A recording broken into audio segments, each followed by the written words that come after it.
I'd like to introduce our host and psychotherapist for their series, I Am Not Okay, Kim Christing. Kim is the founder and executive director of Bay Ridge Counseling Centers and Human Strong, which is part of the Bay Ridge Circle of Care. He is an author and creator of several mental health programs in the area of mood disorder and anger management.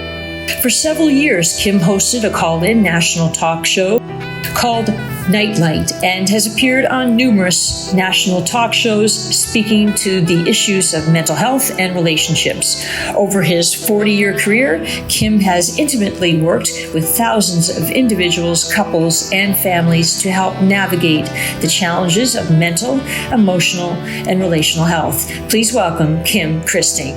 Well, thank you, Amy. Barbara Ligeti has been a performer, spokesperson, writer, producer in various media. She is a holistic health counselor certified by the American Association of Drugless Practitioners. At Columbia Teachers College, along with her double major in psychology and theater, she was trained as a corporate and private coach. She is a master Pilates teacher and also trained in mindful meditation and yoga. Her coaching writers has resulted in internationally acclaimed one-man shows, example, Riding the Midnight Express with Billy Hayes. Successful books, example, were New York Times bestseller Negro Land, a memoir by Margot Jefferson, and former culture critic of the New York Times, as well as product in film and in television. Barbara lives to help folks to be heard, seen, and appreciated. She's all about community and collaboration. In coaching, she refers to herself as a midwife for change. Our second guest is Howard Kern. Howard Kern is a writer, coach, and corporate securities attorney. He graduated from Benjamin Cardozo School of Law, magna cum laude, and was an editor and published author of the Cardozo Law Review. Up until 2015, Howard's writing focused primarily on the law and his legal practice, though he did write articles and an occasional award-winning short story. However, that changed in 2016 when he was diagnosed for a second time with cancer. Unable to recruit the support of his family members with respect to his decision to decline Western medicine, Howard found that writing provided him with the missing support. Through his writing, Howard has successfully navigated himself to wellness. Howard's self-help treatment gave birth to Shift Poetry. Shift Poetry provides a positive experience that can support other people as they deal with the sometimes challenging realities of life. Today, we're speaking about depression and men, the silent killer. And today we want to bend the curve in our understanding of the challenge of men and mental health, especially surrounding depression. And we want to normalize and destigmatize the conversation that surrounds mental health issues. But before we jump into our conversation, I would like to soak in the reality of the facts of how mental health is affecting us. 80% of suicides are committed by men. Anxiety and depression is most common in young adults aged 18 to 25. As many as 37% of university and college students have depression. This is scary. A scary 60% of children and adolescents with depression never get treated. As many as 30% of us that have gone through COVID have experienced symptoms of depression. Every day, approximately 1,300 North Americans take their lives and about 3,600 attempt to take their lives. Depression is the leading cause of disability in the world, costing $240 billion health dollars a year.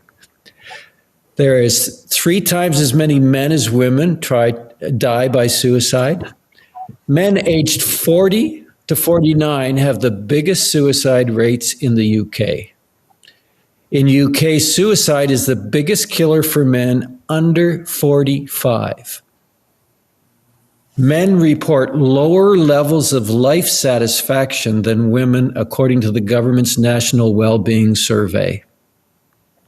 Men are less likely to access psychological therapies than women. Only 36% of referrals are men. Yet men are 3 times as likely as women to become dependent on alcohol and drugs. And men are way more likely to be compulsorized or to be detained or sanctioned for treatment than women. So thank you again, Barbara and Howard. When you hear these statistical facts, what do you think about? Howard, do you want to start? I think, wow, I'm glad that I made it this far. It's it's very scary, and I think that, to me, it just goes to that requirement that men are always supposed to be strong and always supposed to be intact, and I think that when society, and it really starts in the home, starts accepting that men are vulnerable and that we it's like Shakespeare said, if you cut me, do I not bleed? We also have feelings, and our feelings should not be shut out, but should be acknowledged, and should be, men, just as women, should be allowed to cry. And certainly we can talk quite a bit about that in terms of what culture teaches.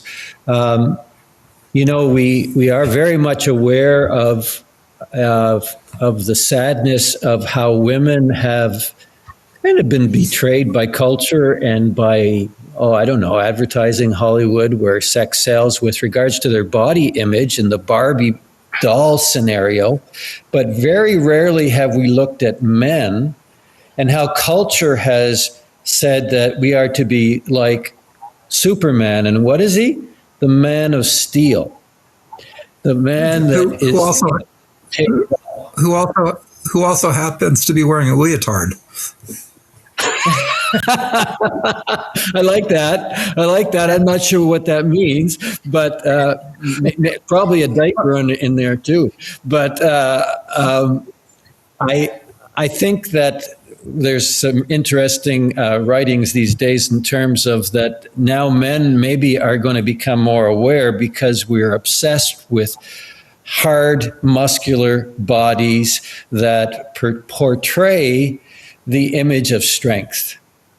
And yet, how does that fit into the statistics of that inwardly we're struggling? Sorry. I think it's similar to the concept of a glass window, and a glass window looks strong until you tap it, and then it shatters. And women often talk about the glass ceiling that prevents them from rising up, but it's the glass window that shields men. But we know that glass is very fragile, and so that if we live more transparent lives, which means that we share our feelings and we don't always feel like we have to be strong, then I think that maybe we could not only reduce the suicide among men, but reduce the suicide among all people. Because I think depression and suicide comes from, in my mind, and I'm not a therapist, comes from a sense of isolation, loneliness, and not being seen or heard. I like that. I like that a lot. Yeah, sure. Go ahead, Barbara. I'm sorry. May I just insert something? The purveyors of Barbie also gave us Ken, and from a point of view of a little girl who was playing with those dolls, Ken was perfect. without genitalia, but he was perfect, coiffed, and a very scary stereotype. And his outfits were far less of a range than Barbie. Barbie could be an astronaut or she could be a cheerleader. Ken always had to be in a business suit or the proper attire so he can show off his body. So that's just parenthetical from a girl's point of view.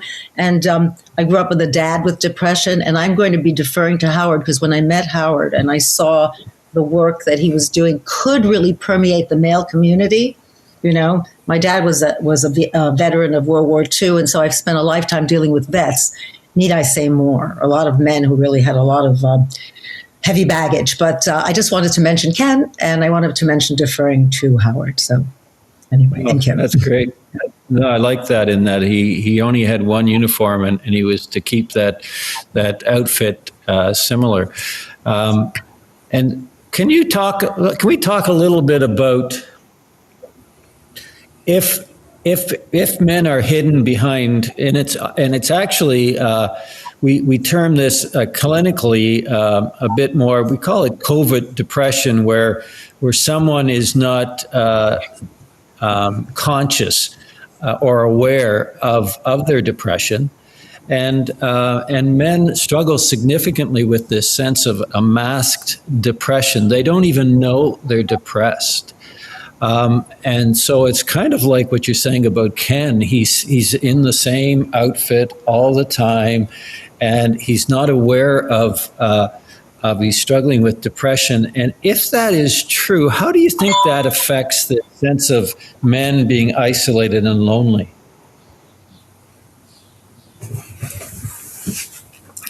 I tend to be very communicative, and so I share my feelings. I had my Facebook. My daughter, who's early 20s, very intelligent. She works as an assistant social worker, Berkeley grad.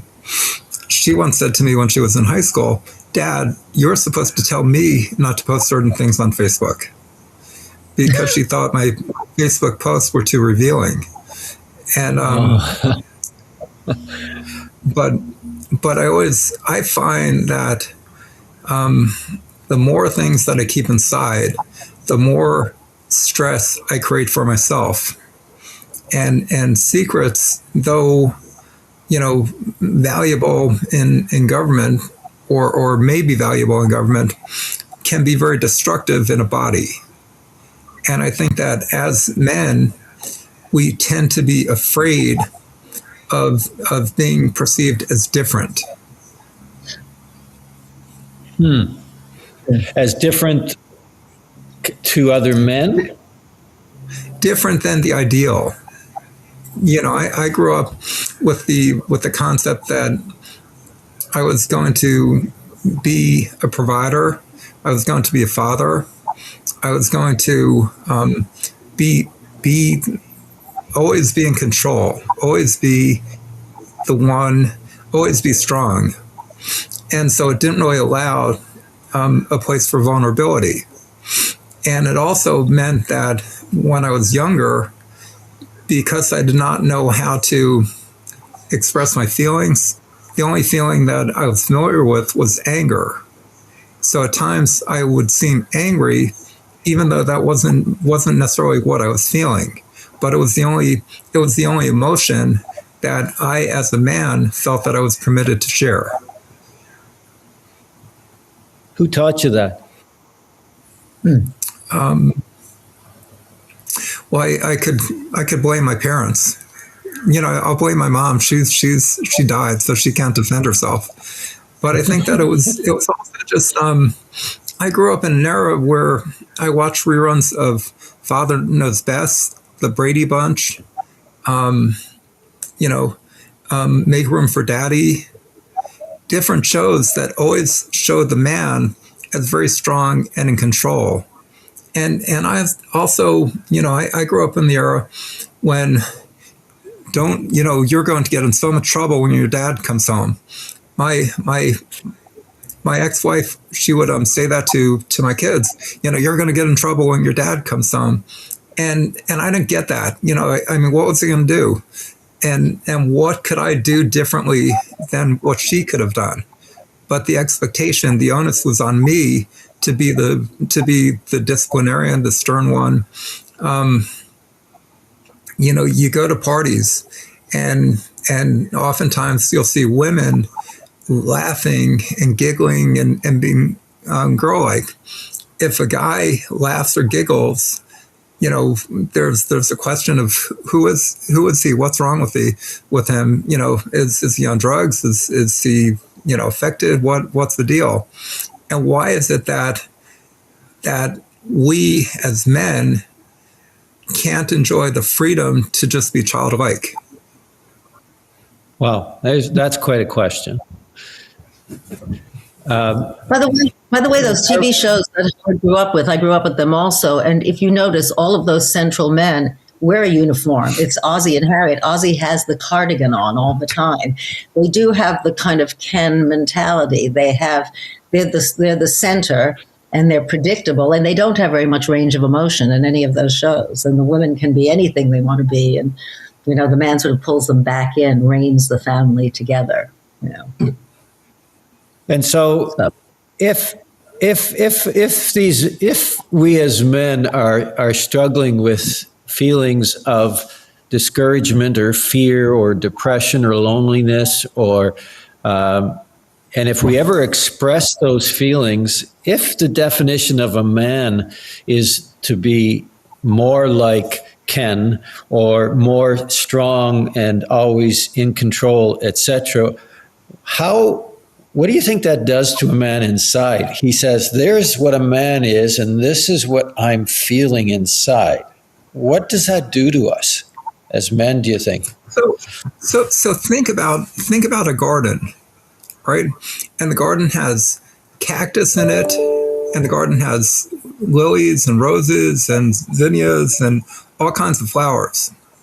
The only flower that survives without being tended is the cactus. So that means that the cactus is left with its needles and sharp edges, and really is scary. The flowers that need attention just die and wither. So with a man who's not allowed to express himself, all he's left is with the cactus. And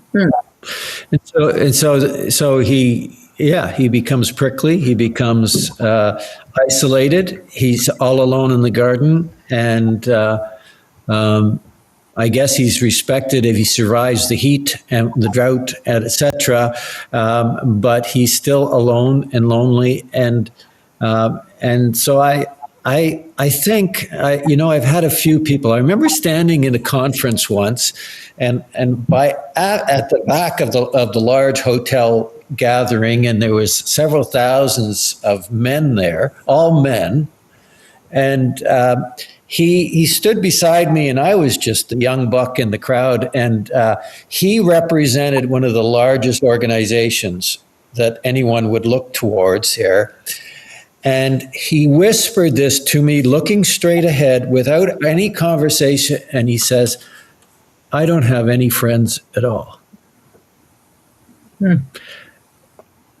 And it totally shocked me, because he has men surrounding him in so many ways that answer to him. But he said that I am friendless. I don't really have any friends. I had another gentleman, a friend of mine, who was a VP of a large pharmaceutical company. And he says, if it wasn't for my wife, I would have no friends at all. Oh. And so what does that say about us as men? So I think it says to me that says that these men that you're referring to, the anecdotes, are they're feeling like they have to perform in order to be seen. And because so much of them is hidden, they feel like any relationship they have is not real. There's a Talmudic story about a rabbi who's on his deathbed. I think it was Rabbi Akiva, and his students are there. And he said, I have to be honest, I'm a bad person, and I've been faking it my whole life. and the students step away in shock, and it says that God smiles. And to me, that has multiple meanings. It means that this man felt that he was being dishonest to society his whole life by performing good acts that maybe he wasn't compelled or didn't feel compelled to do. But to God, the man performed his deeds because he wore the costume his whole life. So think about the pressure on men to keep that costume on so that they don't appear weak, so that they are not loved because they haven't acted the way they're supposed to act. It becomes a very sad thing to think about little boys being raised that way, doesn't it? It's horrible. It's like my mom, when I was younger, she used to have this she would say that women, their worries were, looking pretty, making up the house, entertaining themselves. And she said all the burden was on men to bring home the bacon, to perform, to be the breadwinner, the provider. And so I grew up with this concept, like, am I going to be adequate? Am I going to be good enough? And I remember different women that I dated when I was younger, and I was in that mating stage, I rejected because I felt that they would not be strong enough to keep me in tow, that I needed somebody to direct me so that I would not be me, because I was afraid that being me would not allow me to wear that suit. Wow. Wow. I can't be me and I need someone to keep me in tow. And that's like another mother? Right. And so the woman who I ultimately married was that person who always believed in tough love. And so the relationship had its ups and downs, but a lot of it was about, what have you done for me lately? And just a sense, in my mind, the relationship was always doomed to fail, because I always felt that at some point I would not do that. I would not deliver. I would not bring home the bacon. I would not perform my role adequately. And hence disappoint the one woman in your life that you love and that you're depending on to love you. And to be that mother that, it's sort of like, I think that I was looking for a woman to mother me and to give me the love that I felt that maybe I didn't get unconditionally from my own mother. But instead, I found a woman who kept me in line. Just like when you think about, what does the mother do with the children? The mother teaches the children how to behave, how to be good little boys and girls. And so I was looking for a partner that continued to keep me in line, because I didn't have confidence and I didn't have faith in myself that I could be that person without someone holding a whip over me. Wow. That sounds like a place of depression in and of itself. That sounds like a cloud or a shadowy part of childhood. It wasn't, didn't feel free, or even as a young man to be yourself and to celebrate life and love and relationships. And so that would have been kind of daunting, I would think. And certainly I can't help but think that as well whenever I think of all of the university students, as soon as they leave home, how they struggle with anxiety and depression, because they feel the pressure that now they have to perform, now they have to to become something that maybe they don't feel like they can. How did you turn that around? And what happened? So I have like lots of tools in my box, and the tools that I have are exercise, poetry, writing,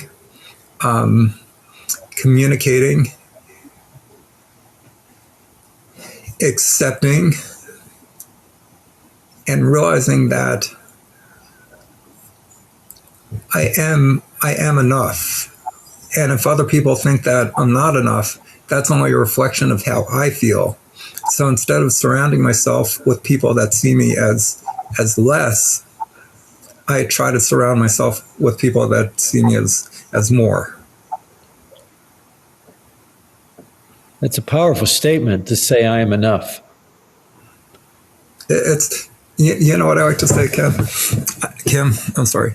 I like to say that my statements are as much about truth as they are about aspiration. So at any moment, that statement can be true, but other times that statement's an aspiration. So that if someone's listening to us and thinking, wow, that guy has it, I don't have it. You know, I just like everybody else, I ask the questions, and I deal and I work through it. And my aspiration is to live the joyous life that we're all entitled to live. I think that's a great aspiration. So that's an aspiration. And Barbara, you must have worked with an awful lot of men over the years. And have you ever been consciously aware that they are somewhat one-dimensional and hide behind masks? Well, I worked over the years with people and self-expression, a whole lot of men. I'm invested in the word, and deeply at 9/11, I ran all these workshops for first responders, cops, firefighters, all men. I mean, there were some women, but the men were really gravitating to a place where they could be safe and express themselves. And what I saw and what I see in life in general, and it's hard to just, generalize everybody, but so many guys who are unhappy, it's because they haven't been given the permission to express themselves in any kind of public way, in any kind of intimate way, in any kind of sincere way. They have to live in a mold. I mean, my dad was a World War II veteran who had depression for a number of reasons, and he married a woman who was tough. And when she realized that he couldn't step up to the plate in classic ways because he had an artist spirit and whatever his complexities were, she took over. And what I watched was there was no forum for him. And though they stayed together for their whole lives and died back to back, which was shocking. She died first, and he admitted he followed because he didn't know how to function without her. His last words were, "I can't make a tuna fish sandwich. I can't find my socks without your mother." But he was totally dominated by her, and his self-expression only was evident when he drank or when he went deeply. I have to say, he worked on not drinking. He lived to be almost 90. So, he took care of his health ultimately because his daughters pushed him.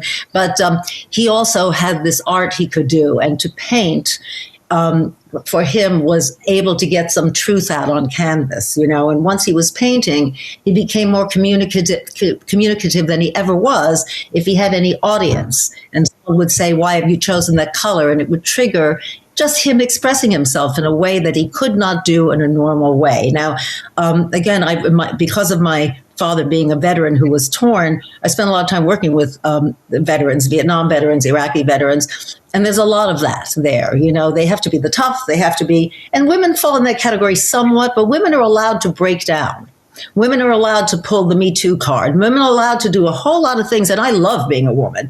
In fact, I have a grown daughter who's a therapist, and she said, in a million years, I'd never want to be a guy. And as a woman, you can be anybody you want to be, wear any outfit you want to wear.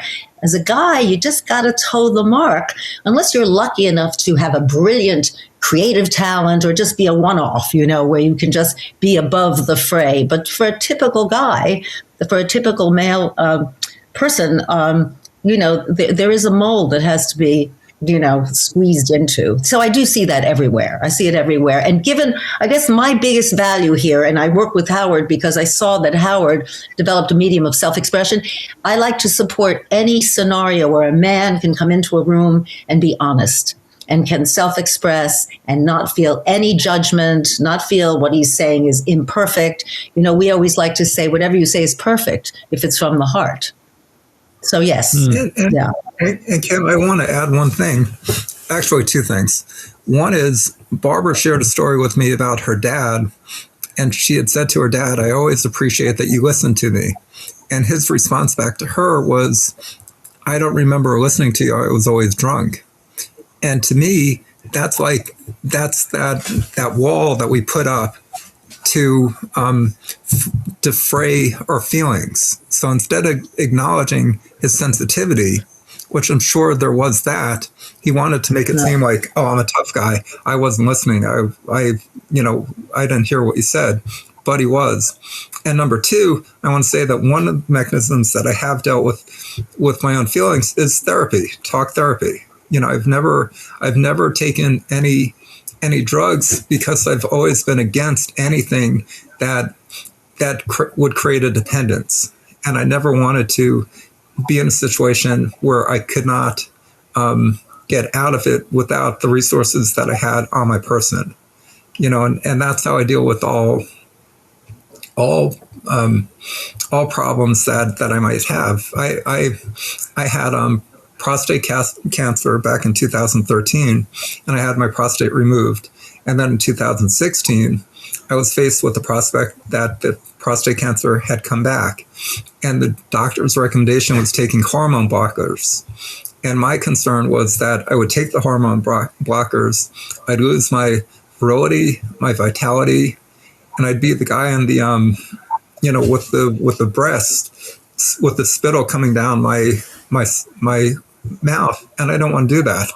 And that created a lot of tension for my family because they wanted me to do what the doctor said. And my belief was that I could do it better by addressing my own stress, by managing stress. You can't, anyone who says that you can eliminate stress is being unrealistic and is creating a goal that's not attainable. The best we can do is manage stress. And I changed my diet.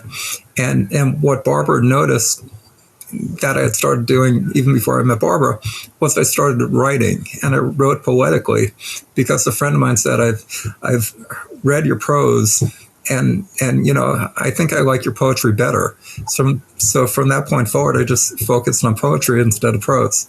But what I would do with my poetry, and the reason our entity is called Shift Poetry, is because my poetry, what we do is aimed at taking people from dark to light. And so what I would do when I first was writing without any knowledge of what my intent was, I'd write to get to a point that I wanted to be at. And if one poem didn't get me to that point, I would keep on writing until I wrote to the point that I felt good, I felt happy, I was where I wanted to be. And what I've discovered over time with respect to my own life is that a lot of the feelings that I have are choices. So the choice is, am I going to stay in bed and be sad, or am I going to do something healthy and self-loving? I realize that the greatest thing that I do for myself is running, because I'm not a competitive runner. I'm not good at it, but it's self-loving because it's doing something where there's no prize at the end of the day, and I'm not winning any competitions, but I'm doing it because I love myself.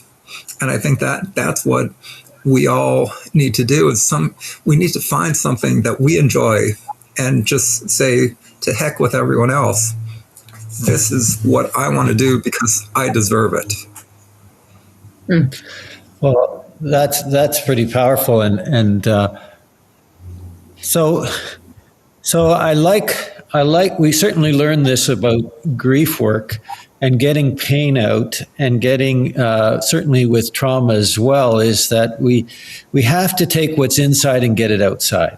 And so I heard from you, Barbara, your dad learned it through art and art therapy, lack of better terms, and you are doing it with talk therapy or putting it journaling or on in the poetry aspects. And so I love that it's less about what you do, is that it's you get some of this stuff out, and that's called self-care. You get the poison out, you get the stress out, you begin to understand what is harmful for our life.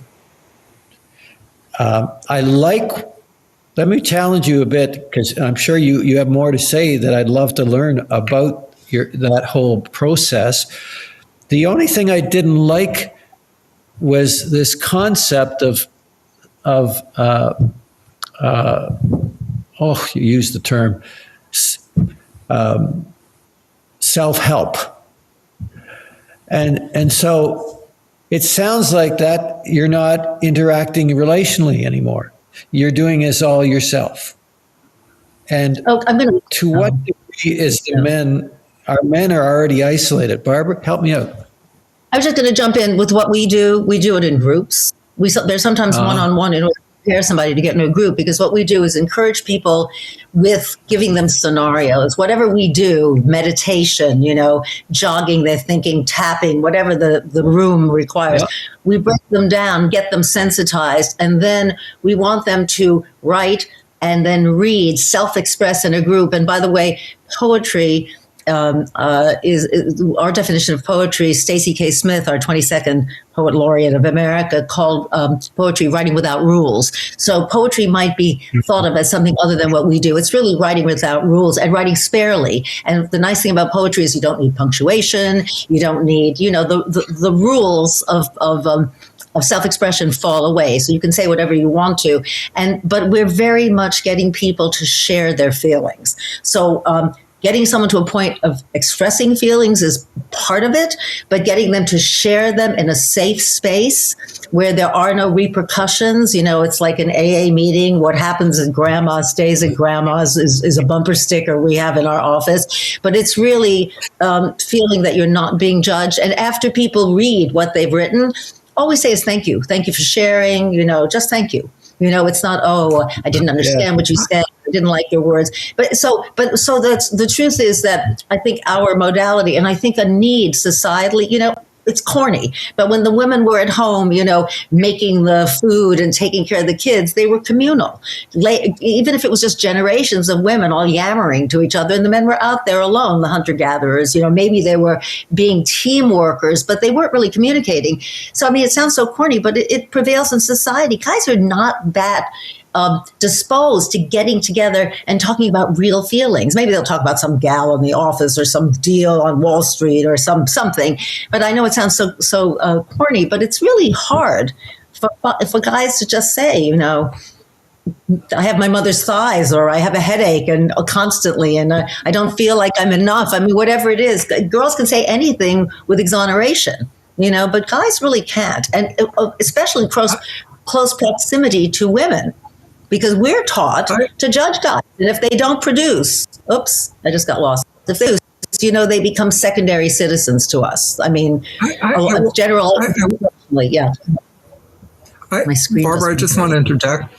One thing that we don't do is we don't recommend self-help. We believe that, people are there as resources for us. We're strong advocates of therapy, because what I like to say is that our friends are not there to be our personal therapists. And if the only time we call our friends is to get assistance, one, we devalue our friends, and two, we're going to have fewer friends, because who really wants to answer the phone when Debbie Downer is always calling? So that's number one. The concept of shift poetry came into place because my personal experience with therapy is oftentimes for the first 40 minutes, I'll be twiddling my thumbs and not really getting anywhere, because I'm doing this dance that says I have to stay in that costume. I have to keep myself in the shell. I can't reveal who I am. So then maybe at minute 40, I have, aha, I get it. And then minute 45, the therapist says to me, okay, well, that's great. We have 5 minutes. Let's wrap it up. And I'm like, okay, I stirred that hornet's nest. The hornets are all buzzing inside my head, and I don't have anything to do or any resources until the next therapy appointment, which, many insurance companies say, you're limited. You can't have too much therapy. That's too expensive. You're well enough. You can function enough, so you don't need therapy. So then it could be, if you're lucky, it's maybe in a week. If you're unlucky, or if you're not as lucky, it's maybe in 3 weeks. And if you're really unlucky, your insurance has run out and we'll have to wait until next year. So our concept behind Shift Poetry was to give people another set of tools so that when they finish that therapy session and they have something that they want to think about, they could take the time to write about it and sort of use their own resources that are at their disposal to hear themselves. I like it.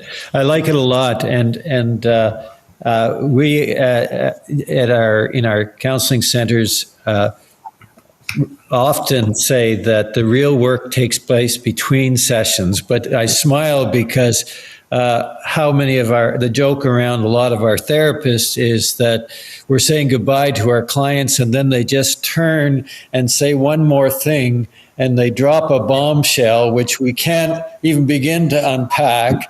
But all of a sudden they are being vulnerable and open, but they're saying bye. And it drives us crazy because why didn't you do that at the beginning of the hour? But it's such is the fact. But you're right. The working between sessions. The other thing that I might add that I think is a challenge for me in our culture and our society, and is that if we do any survey out there in North America would suggest that if you asked any American or Canadian what's the most important thing in their life, they close to 80 some percent will always name family. And so while family is really important, it's an interesting question. Do we assume family to do what they can't do, or and they, because they aren't, they can't provide the intimacy of being yourself, or should we be saying no, family? We need to help families to be able to do it. And if it's not family, then is it community? So I see a decline in church going and synagogue going, and religion is not exactly in a happy place these days, but spirituality is huge, and the longing for vulnerability and authenticity and intimacy is absolutely, people are starving for it. And it sounds like you are providing that community to some degree where you can be real and honest. And I like that. So I'll hop in and say something. Oh, go ahead. I was just going to say quickly, when we started doing this Shift Poetry publicly, and bringing in groups, one of our biggest advocate was our local rabbi. We're Jewish, and she opened up her community. And when COVID happened, she was the very first person to call and say, why don't you bring your modality of self-expression, bibliotherapy, writing to feel better? Why don't you bring it on Zoom? She was the one, this local rabbi said, we're putting you on Zoom. And we both had COVID at that point, blowing our noses and falling asleep at the screen. But so she knew that religion per se wasn't enough. It had to be brought into some kind of practical arena, and right. I don't even know what spirituality is, because I think if you're properly religious, you're also spiritual, I think. So, correct. So I want to go back, Kim, I want to go back to what you were saying, because you talked about 80% of the people would answer family is the most important thing. I think one of the best shows for helping us to evolve as a species was the TV show Friends, because Friends was about people that were imperfect, that accepted their imperfection, they lived their lives, they were real, and they were the family they chose as opposed to the family they were born into.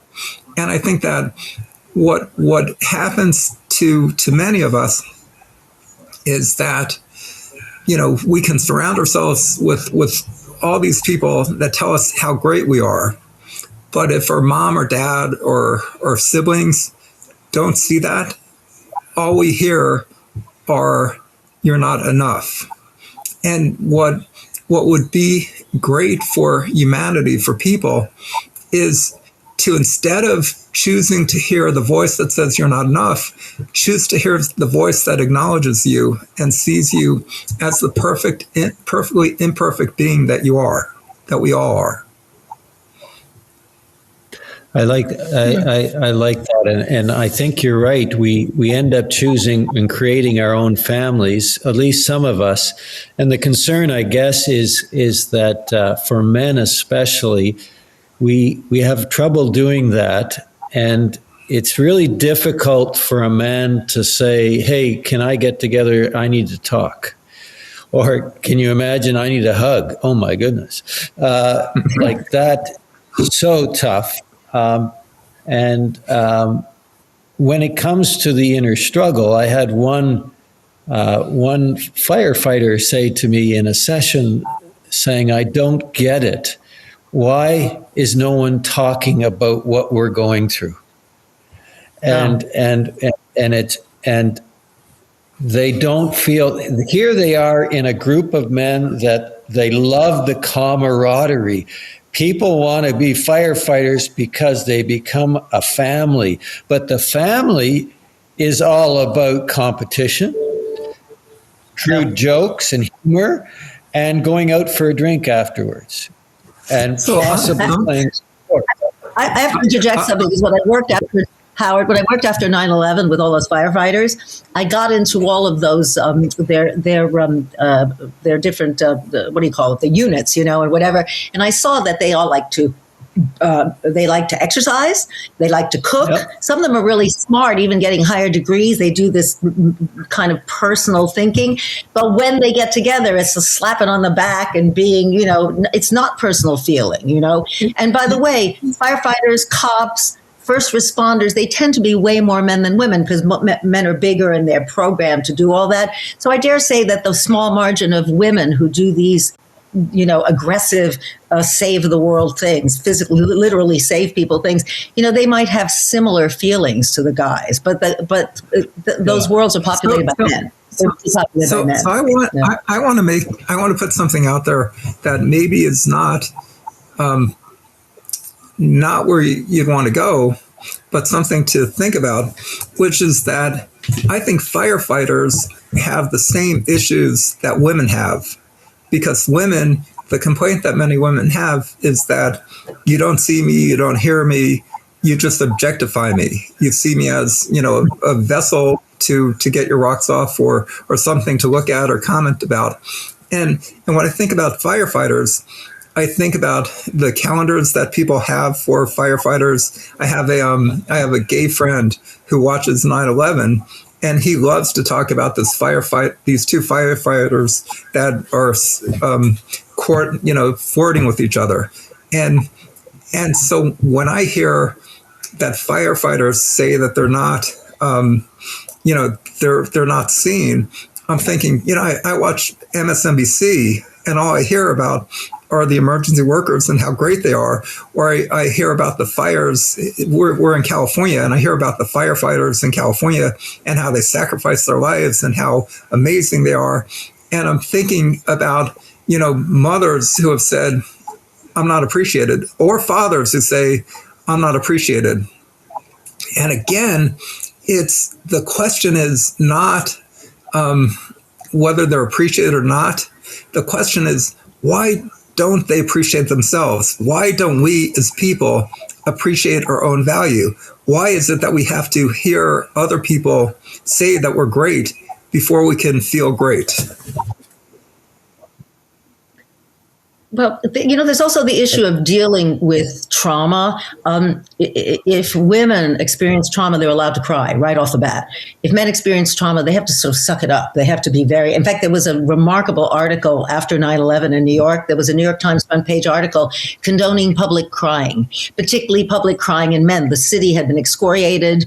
Everyone had lost somebody. I mean, the city stank. It was so derailed, and there were no people to bury. It was just all that stenchy dust, and the men were not able to cry. They were not able to, and so that's why I did those workshops, to get guys to write something that would then cause them to break down and just Barbara feel their feelings. Yeah. Barbara and I, we have the same tendency of we don't like to have silence. So instead of allowing information to be digested, we tend to jump into the room, and again, that's something that we as human beings, we do sometimes during our workshops. When we have the in-person workshops, we never patted somebody on the back when a person was crying. We allowed the person to cry, and that's something that, for whatever reason, we don't allow people to experience their emotions. We tend to rush people through those emotions, and sometimes it's just, I like to think that the wisdom comes from the silence. Well, and so when we talk about men, but it could, as Barbara said, there are some women that also would fall into some of these categories that we're talking in generalities, is that men have not experienced these feelings, or that they suppress them. And so certainly with men in going through grief, they often, or it could be anybody, that they feel the tears behind their eyes, but they never come out. And if you probe them, they say, what's going on? What's happening? They literally will say, I'm afraid if I start crying, I will never stop. Yeah. And so control with men to not experience those very difficult emotions is something that we have not done well in. And the other thing I was thinking about is that it seems like it's at least it's worth exploring is that, do we raise our boys to not be mama's boys? Because the other boys will shame you and call you pussy. But our men and our fathers have not told them what real strength looks like. And so have our men, I just wondering, I hear I had this new grandchild, and I'm wondering, I see Andrew being this very involved father with this infant, unlike that I saw my father, and this nurturing aspect of men are coming up more and more. But there's still this sense on which men feel they will not be men if they talk about their weakness, or their fears of experiencing certain emotions. And so, yeah, there's this challenge in the definition of men in our society, in defining it. How do we change that? What does that say about our culture? I often blame, well, there's lots to blame. Hollywood has to look for not only the blame, but the credit, like you say, with Friends and different things. But and how we portray different people. But one of the things we have to certainly look to is relationship. And so, in my opinion, most of the conduit of information and definitions and values come through those intimate relationships. And somehow men with men, it somehow seems to be pretty limited. What do you think? I politely disagree with you. Okay. I think one, I was in a marriage where I can't tell you how many times I was told to grow some, or that and then Yep.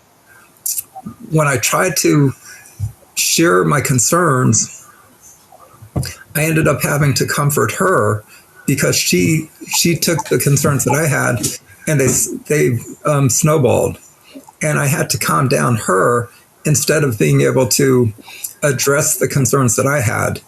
So it meant that I couldn't really talk to her as a supporter because I always had to be the strong one.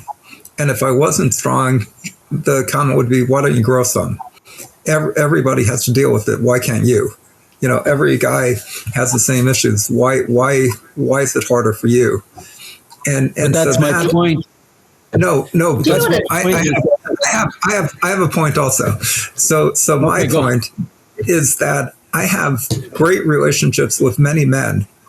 And when I have the conversations with the men one-on-one, we're all experiencing the same stuff. We're all feeling like we're not heard, we're not seen.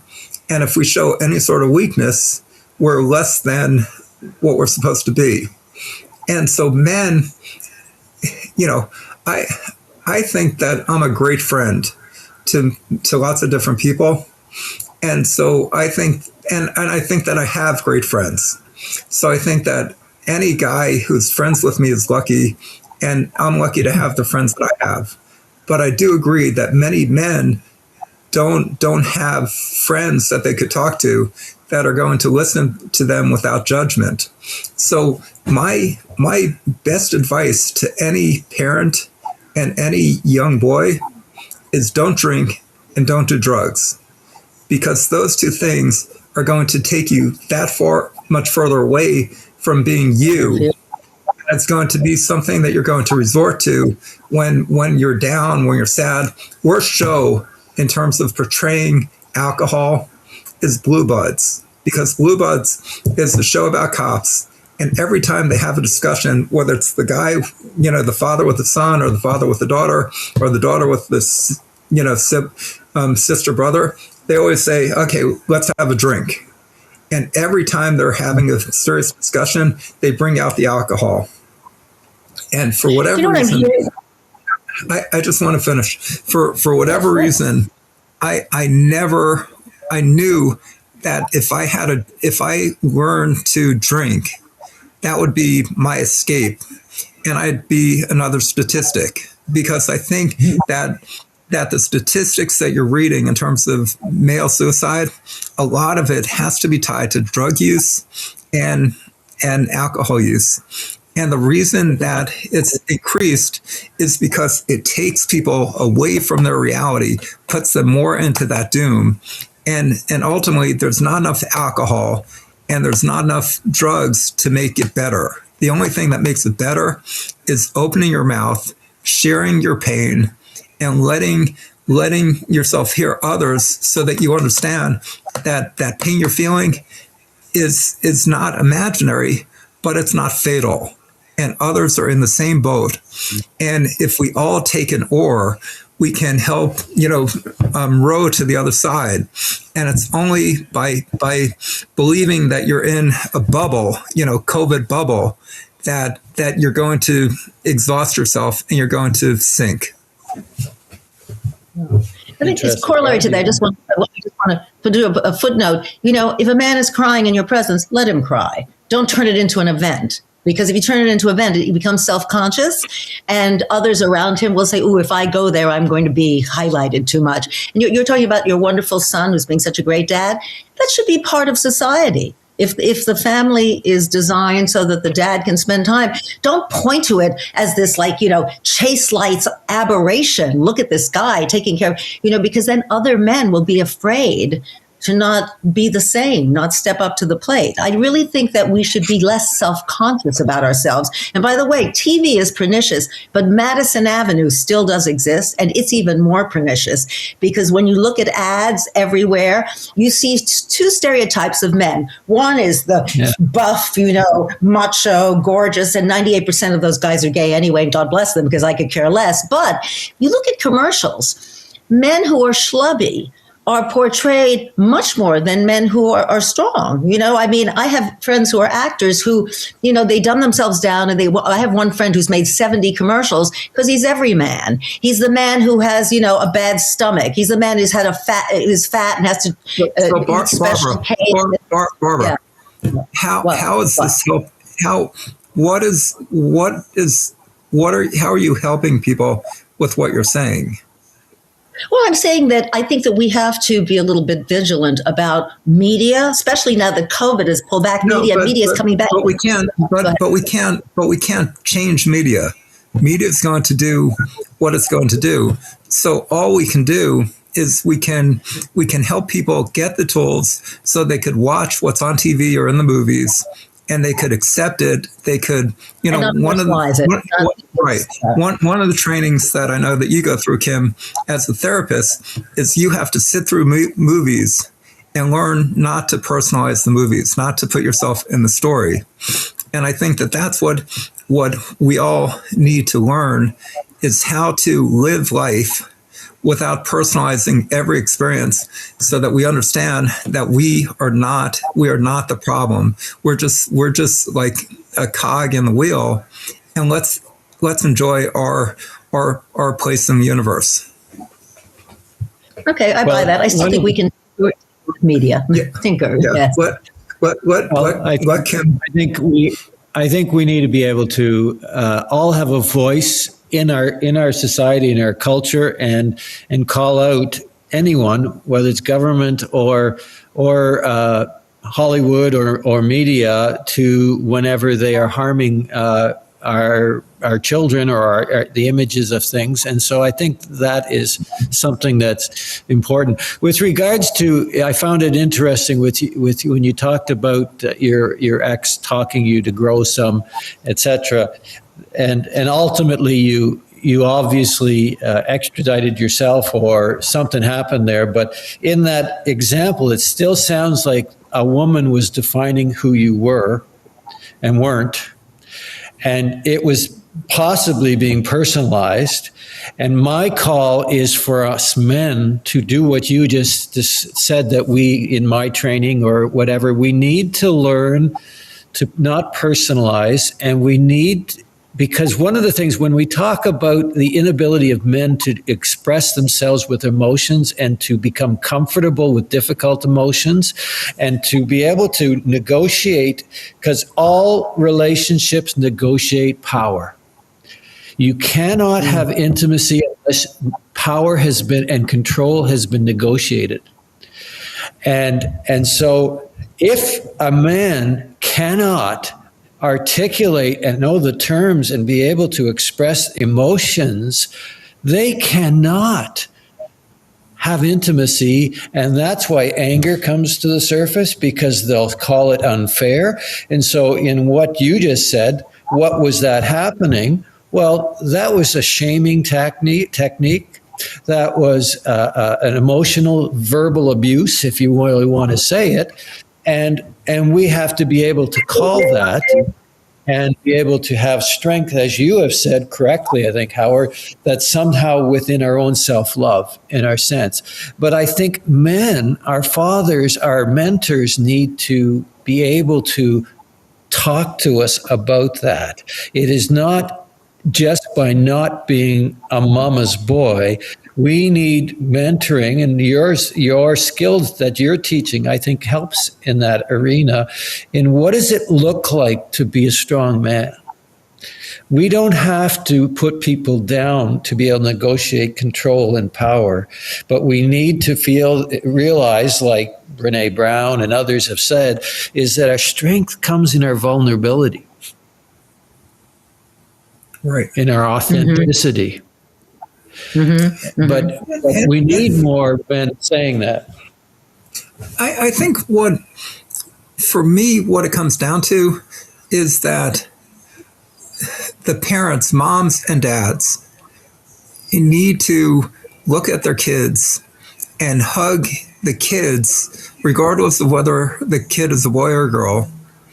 And they need to, I remember when I was 6 years old, I said to my dad, Dad, I'm getting old. and I don't think you should kiss me anymore. Kiss me goodnight. And he stopped kissing me goodnight when I was 6. And it was only like when I was 40 that I realized, what did I just do? You know? And so I say to my kids every day, which my dad says to me, is I love you. Whenever we end the conversation, I love you. And I want them to know that I love them, that regardless of what they do, how bad things might look, I love them. They are loved. You know, there's somebody who really, you know, unconditional. I don't want them to feel like they have to perform, they have to do anything. And I think that if parents just worked with their kids the way they'd like the perfect boss to be, which is appreciative, to be loving, and instead of telling kids how they feel or what they should be feeling, listen. Mm-hmm. And listen to the young woman. Yeah. Listen to the young woman, your 23-year-old high-quality daughter, but listen to the 280-pound football player son that you have, who's very present. But Barbara, but just listen. The wisdom is in the quiet. You know. Okay. No, I agree. I think it's kind of like when we talk about spirituality and meditation, or more specifically prayers, and I think we would do far more effective praying if we said less and listened more. A man can be a bully with his strength and with his force, but a woman can be a bully with her words. And so I find if I'm in a room with men and women, once the women start talking, the men shut up. And it's not that, it's just the way it is. It's like we're relinquishing the stage to the women, because when it comes to talking, women by virtue of their whatever are more qualified to talk because they have more words at their in their utility belt than men do, and we're less judged when we talk.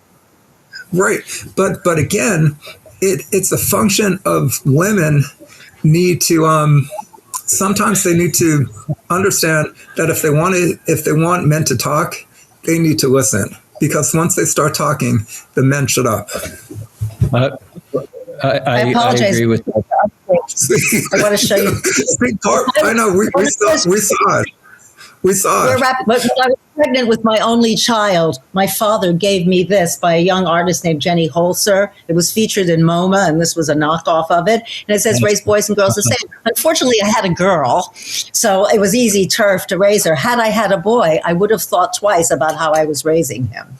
So I think that's another thing, sensitized parents. Guys, I am so enjoyed chatting. Such great wisdom. And I hopefully if anyone is here and is struggling certainly with any kind of mental health and depression, etc., you have to get it out if you're going to help yourself. And certainly whether it's with journaling or poetry or art or therapy, or and a lot of men like to work together, but learning the skills of articulating how you feel and think are ways in which we need to be able to do that. And if you see other men struggling, young men struggling, reach out to them in relationship and mentor them.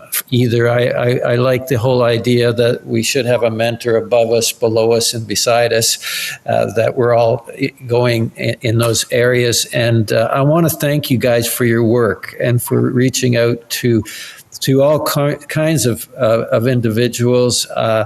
It is work of incredible value, and it's sacred work, and especially when you use your own fodder of your soul to feed them with. I think that is so awesome. Thanks for sharing your life and your experience today.